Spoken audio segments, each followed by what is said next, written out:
Assalamualaikum warahmatullahi wabarakatuh. Hi everyone. First, let me introduce myself and my partner. My name is Anaya Esa Putri and my partner is Syahara Ulfa Ramadhani.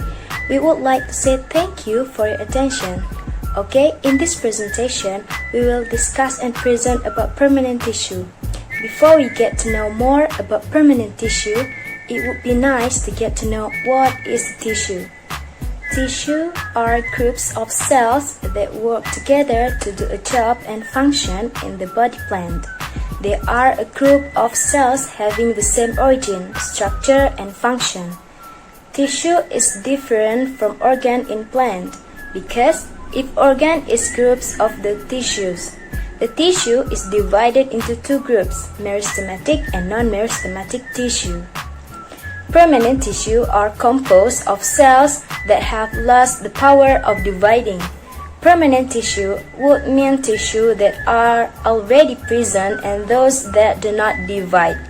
When meristematic tissues have divided and reached the final stage of division, they attain maturity. After this step, these tissues do not divide anymore. They only get differentiated into different parts, and these non-dividing tissues then become permanent tissues.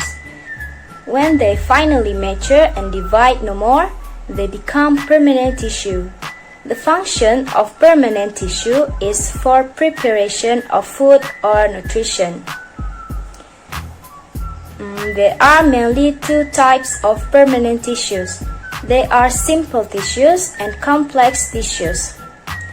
We will look at the simple permanent tissues in detail. The word simple means they have a very simple structure. All the cells of a simple permanent tissues are almost the same. There are three subtypes of the simple permanent tissues. They are called parenchyma, collenchyma, and sclerenchyma. Let us see what they can be called otherwise. Parenchyma can be called filler and protector tissues. Collenchyma and sclerenchyma is supporter tissues. Next, we will look at the complex permanent tissues. There are two subtypes of complex permanent tissues. They are called xylem and phloem. First subtypes of simple permanent tissues is parenchyma. Parenchyma is basic tissues found throughout the plant body. Parenchyma form from living cells whose morphological structure varies. Parenchyma originating from protoderm and ground meristem. Protoderm and ground meristematic originating from promeristem. Then the protoderm will become the epidermis and ground meristem will become the parenchyma. Next, about characteristic of parenchyma. The cells of parenchyma have thin wall. Most of them are living cells, can be totipotent, the ability to multiply. Varies in shape, polyhedron, heptagonal, hexagonal, pentagonal, and polygonal or isodiametric. Cells may be more or less elongated or variously lobed and branched. At the figure, there is palisade layer or palisade parenchyma under upper epidermis. Palisade parenchyma is the become mesophyll. Sometimes the cells are long, erect, and contain chloroplast. At the next figure, parenchyma in polygon shape or isodiametric. Cells may be arranged in compact cells or with large intercellular spaces. Parenchyma be found in pith, mesophyll of leaf, cortex of stems and roots, flowers, fruits, seeds, xylem, and phloem. This figure of the dicot stem. Based on the histogen theory, the cortex layer is derived from the differentiation of the peribulum layer, while pith layer is derived from the differentiation of pleurum layer. Both of them consists from parenchyma tissues. Xylem and phloem of dicot stem contain parenchyma also. This figure of dicot leaf on sunflower plant. They are part of mesophyll, which consists of palisade parenchyma and spongy parenchyma. Spongy parenchyma is parenchyma that become mesophyll of leaf, with shape and size are irregular and wider intercellular space. This figure of dicot root on Selaginella plant. Cortex of roots consists of parenchyma tissues. This figure of cross-section of the petal. There is the mesophyll that consists of palisade parenchyma and spongy parenchyma, but this mesophyll has no color, different with mesophyll of leaf that contain chloroplast for photosynthesis. Parenchyma tissues with large intercellular space and branch is known as arenchyma. Arenchyma means contain a lot of air in large intercellular spaces. Arenchyma be found in stem and root of hydrophyte as storage for air, for example, Oryza sativa. Parenchyma cells may contain chloroplast, known as chlorenchyma tissues. Chlorenchyma is responsible for the process of making food substance for photosynthesis. Cholenchyma may also contain, but both of them have different in some aspect. The function of parenchyma tissues are storage of food. There is a root and stem cortex, pith rays, xylem and phloem parenchyma. Second, to support aquatic plants to float on water, that is arenchyma. Photosynthesis, that is chlorenchyma, within palisade and sponge in leaf. Parenchyma can be active to divide, example, cork cambium, and help the plant its secondary growth, formation of cork and healing of wounds. Second subtypes of simple permanent tissues is cholenchyma. Cholenchyma has thick glistening cell wall. Cholenchyma originating from the ground meristem or from procambium. Because simple tissues, they only have single cell type shapes, range from round, elliptical to elongated cell. Arrangement more or less compactly arranged as the thickening materials, deposit more heavily at the corners and on the radial walls. Shares similar characteristics to parenchyma, but thickened cell wall. The thickening is unevenly distributed. Cell wall composition, cellulose, hemicellulose, and pectin, but absent of lignin. In lignified cell wall, occupy the peripheral layers of cortex in dicot and beneath the epidermis or below a few peripheral layer of parenchyma. The next material will be explained by my partner, Syahra Ulfa Ramadhani. This is your turn. Okay, now I will explain about cholenchyma. Patterns of distribution of cell wall thickening. First, angular cholenchyma. The thickening materials deposit at the angles or corners of the cells. In cross-sectional view, the thickenings occur at those places where several cells meet, found in the petal of Cucurbita and stem of Solanum tuberosum.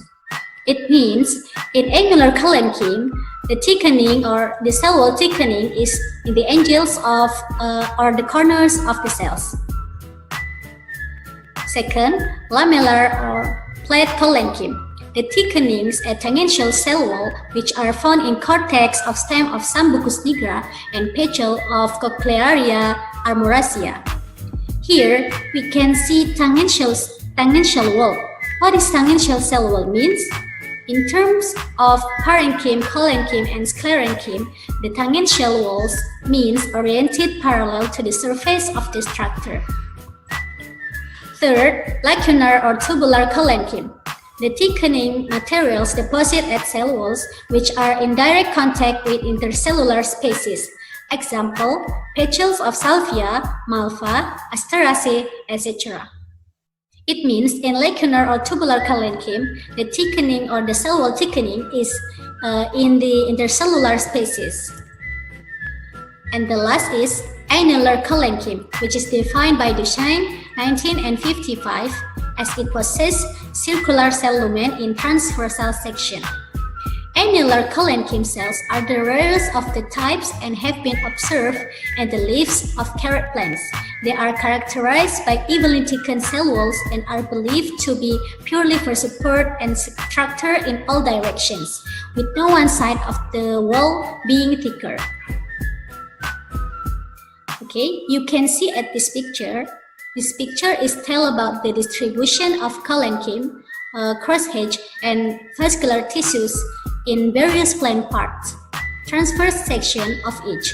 Transverse sections are taken perpendicular to the long axis of the stem, cross-section. Radial sections are taken parallel to the long axis of the stem and cut through the very center of the stem. Okay, now I will tell you the functions of collenchyme. First, serves as mechanical support to the organs. Second, chloroplast existence involved in photosynthesis. Third, manufacturing sugar and storing it. And the last, in some cases, the peripheral thick walled collenchyme becomes thin and regains the meristematic activity. Example, elogen, the cord cambium, which divides to form the periderm. Okay, now I will tell you about sclerenchyme. The specific features, first is usually dead cells or mature sclerenchyme. Second, heavily thickened secondary walls and lignified, contain lignin. Third, rigid cells or unstretchable. Fourth, arrangement or compactly, no intercellular spaces. And the last, the main shapes are fibers and sclerates. Okay, first, I will explain about sclerenchymatous fibers. The sclerenchymatous fibers have many characteristics. They are developed from meristematic cells. It means originate from meristematic cells. Typically are long, spindle-shaped cells with more or less thick secondary walls, and they usually occur in strands of lignifications various. Fiber is sclerenchyme tissue comprising of fiber cells. The fibers are present in hypodermis of monocot stem, in pericycle of many dicots, in secondary root, and hypodermis of many leaves. And the last, fibers is economically precious that are divided into hard and soft fibers.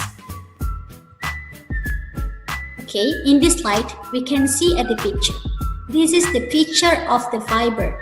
What's the fiber means? Fibers are greatly elongated cells whose long tapering and interlock, thus providing maximum support to a plant. Okay, the first picture, this picture is about the primary phloem fibers from the stem of basswood, Tilia americana.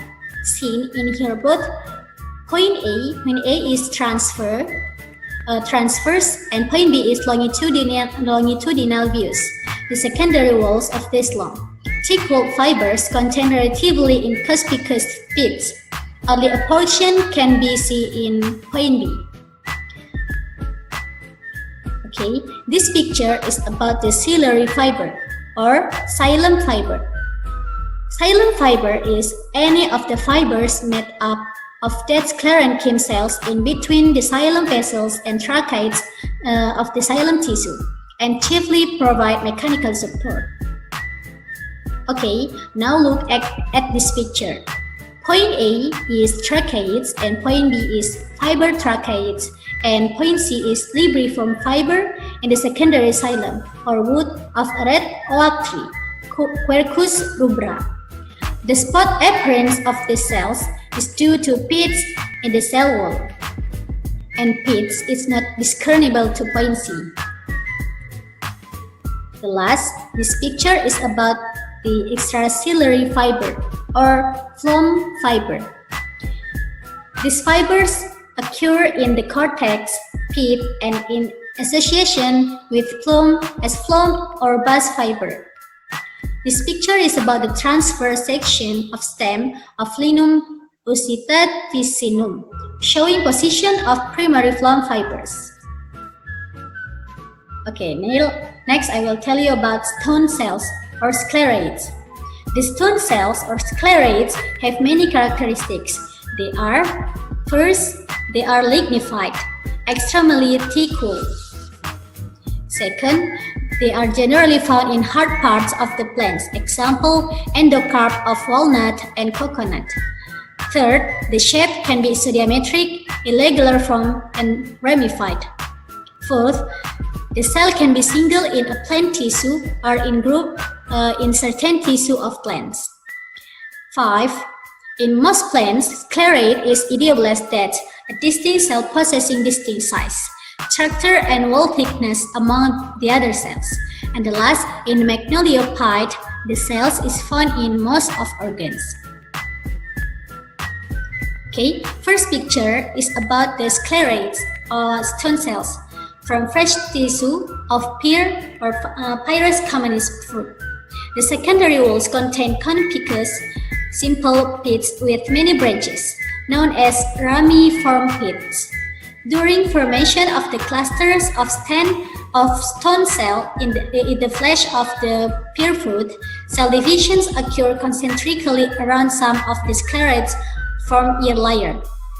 The newly formed cells differentiate as stone cells, adding to the cluster.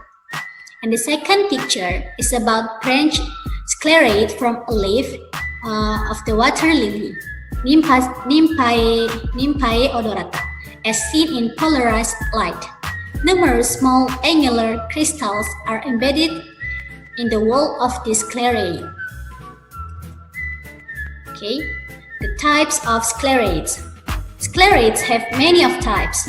First, brachysclerate or stone cells, isodiametric and located in phloem, cortex bark, and mesocarp of Pyrus communis. Brachysclerate is a more or less isodiametric sclerate typically occurring in pit, cortex, and bark of many stems and in certain fruits, such as pear and quince, called also stone cell. Second, macrosclerate or stick cell, which is elongate and cylindrical. It's found in the inner layer of seed of leguminosa. Macrosclerates are elongated sclerates usually found in the outer layer in the seed coat of legume seeds. These cells are responsible for restricting water uptake by hard-seeded legumes. Third, osteosclerate or bone cell. That's elongated with large ends like humerus bone. The sclerate is found in hypodermal layer of some species of leguminosa, fruit, and leaf of xerophyte. Osteosclerates are also known as bone cells. It is a type of sclerate that forms the hypodermal layer in seeds, fruits, and leaf of some plants or dicots. It was first seen in the seed coat of Pisum during the maturation. These are the columnar cells that are dilated at the ends. Fourth, asterosclerate or star cell. Star-like structure found in stem of xerophyte and petiole and mesophyll of Camellia sinensis. Asterosclerates is sclerate having its cell wall drawn out into lobes or arms to form a more or less stellate body, such as those in the leaves and stems of certain xerophytes. Okay, and the last is trichosclerate or filiform columnar polymorphic.